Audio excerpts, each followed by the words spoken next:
In the winter of 1892, in the remote timber town of Ashwater Glen, nestled between the skeletal pines of northern Vermont, a disappearance occurred so steeped in dread that even seasoned historians flinch when recalling it. It involved not just the vanishing of an entire household, but a sequence of events so unsettling that local archivists refused to preserve the original documents, claiming the ink itself had begun to bleed across the pages as if alive.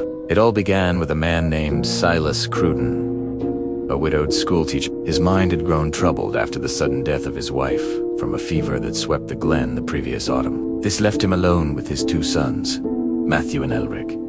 They were quiet boys, known for wandering the frozen creek bed in search of quartz and old arrowheads. Yet, in the final weeks before their disappearance, something changed. Neighbors claimed the boys' eyes had grown distant, their voices hollow, as though they had become echoes of themselves. And Silas, once a gentle, thoughtful man, began to speak of things no rational mind could endure. He spoke of figures in the tree line at dusk, of old voices whispering in the timber grain of his home, and he mentioned a rhythmic knocking beneath the floorboards each night, growing louder whenever the wind howled through the gaps in the shutters. On January 3rd, with snow drifting waist-deep against the cabin doors, Silas reported something strange to the sheriff.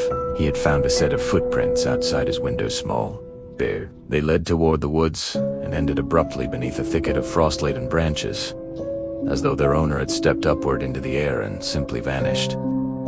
The strangest part, Matthew and Elric were asleep in their beds at the time, their breaths slow, but faintly out of sync, as if their dreams belonged to someone else entirely. The sheriff initially dismissed Silas's fears as grief-induced paranoia, but decades later, a sealed letter was found where the sheriff admitted the truth. He confessed that he'd broken into a cold sweat upon reading the man's trembling account. He too had heard strange sounds near the Crowden property, a soft humming like a lullaby, sung backward, but had never dared approach it after nightfall. On January 12th, everything changed. A lantern was found burning at the Crowden gate. Its flame was unnaturally tall, unmoving despite the icy gusts swirling around it. Beside the lantern lay Silas's journal, its pages stiffened with frost. In frantic, cramped handwriting, he recounted a new horror. His sons had begun sleepwalking into the woods each night. They would return with snow packed beneath their fingernails and strange whispers clinging to their breath. They claimed they had seen their mother standing across the frozen bog,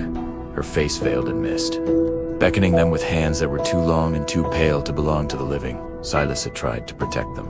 He had barred the doors, boarded the windows, and even burned a circle of salt around their beds. But still, the voices seeped through the walls, chanting in a language of creaks and groans that seemed woven into the very bones of the house itself. 2 days later, on January 14th, a neighbor passing by noticed the Crowden cabin was utterly silent. The chimney was cold, the windows black. Assuming Silas had taken the boys to visit his sister's farm, the neighbor continued on his way. But 2 days after that, when the cabin remained dark, a search party was finally assembled. What they found inside chilled even the hardest, most experienced men among them. The table was set for breakfast.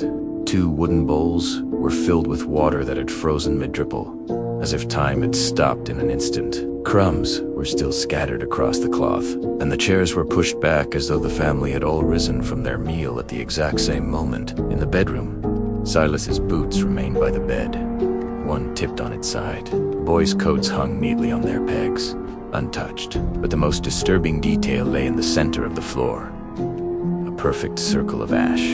It was warm to the touch, despite the cabin's freezing air, and carved within the ash was a symbol none of the townsmen recognized: 3 intersecting lines forming a jagged triangle. Its points were aimed toward the door, as if marking a direction or an exit not meant for a human passage. Outside, the deep snow revealed no footprints, no drag marks, no signs of a struggle whatsoever. There was only a single, bizarre trail of indentations leading toward the woods. They weren't shaped like boot prints or barefoot steps, but were smooth, uniform depressions, spaced evenly apart. It was as though something had glided just above the surface, sinking only lightly into the snow. The search party followed this trail into the forest, their lanterns casting trembling halos of gold against the blue-white drifts. The silence grew unnaturally deep the further they went. Half a mile in, the trail abruptly stopped beside a leaning birch tree, and upon the bark, carved so deeply the wood bled sap despite the biting cold, was a single, chilling phrase. We answered her.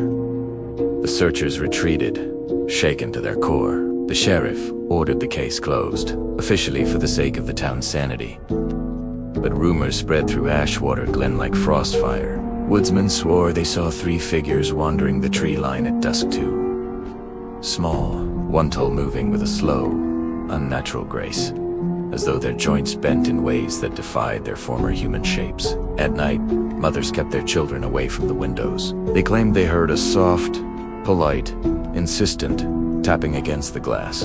Those brave or foolish enough to look reported seeing 2 pale faces staring in, their eyes vacant, unblinking, and filled with a hunger colder than the winter itself. The story doesn't end there. In 1907, a federal survey team mapping the region uncovered something even stranger. Beneath a collapsed section of the forest floor, they found the remnants of an ancient stone structure, far older than any settlement in the region. Its stones were arranged in a circular pattern, eerily similar to the ash symbol found in the Crowden cabin, and in the center of that structure lay 3 wooden dolls. They were carved crudely, but unmistakably bore the likenesses of Silas, Matthew, and Elric, their eyes hollow, their mouths open in silent screams. The dolls were taken for examination, but the mystery only deepened. Within days, each one disappeared from the survey tent. All that was left behind were small indentations on the floor, evenly spaced leading out into the woods, where the fresh snow concealed all further trace. To this day, hikers in what was once Ashwater Glen claim that when the fog rolls low across the creek, they sometimes see the faint glow of a lantern weaving between the trees. It's accompanied by the soft whisper of a woman calling names long vanished from the records. And some say that if you follow that voice, if you let it guide you beneath the leaning birch and into the hollow where the forest grows, still you will find 3 figures waiting in the mist. Their faces are pale as frost, their eyes empty, their mouths trembling with the echo of a voice that does not belong to them. A voice that whispers the final, terrifying words that were found scorched into the underside of Silas Crowden's bed frame when the cabin was torn down decades later. She wants another family. Thanks for watching. If you enjoy diving into mysteries that linger in the shadows, be sure to like this video and subscribe for more tales from the edge of the unknown. Stay safe out there.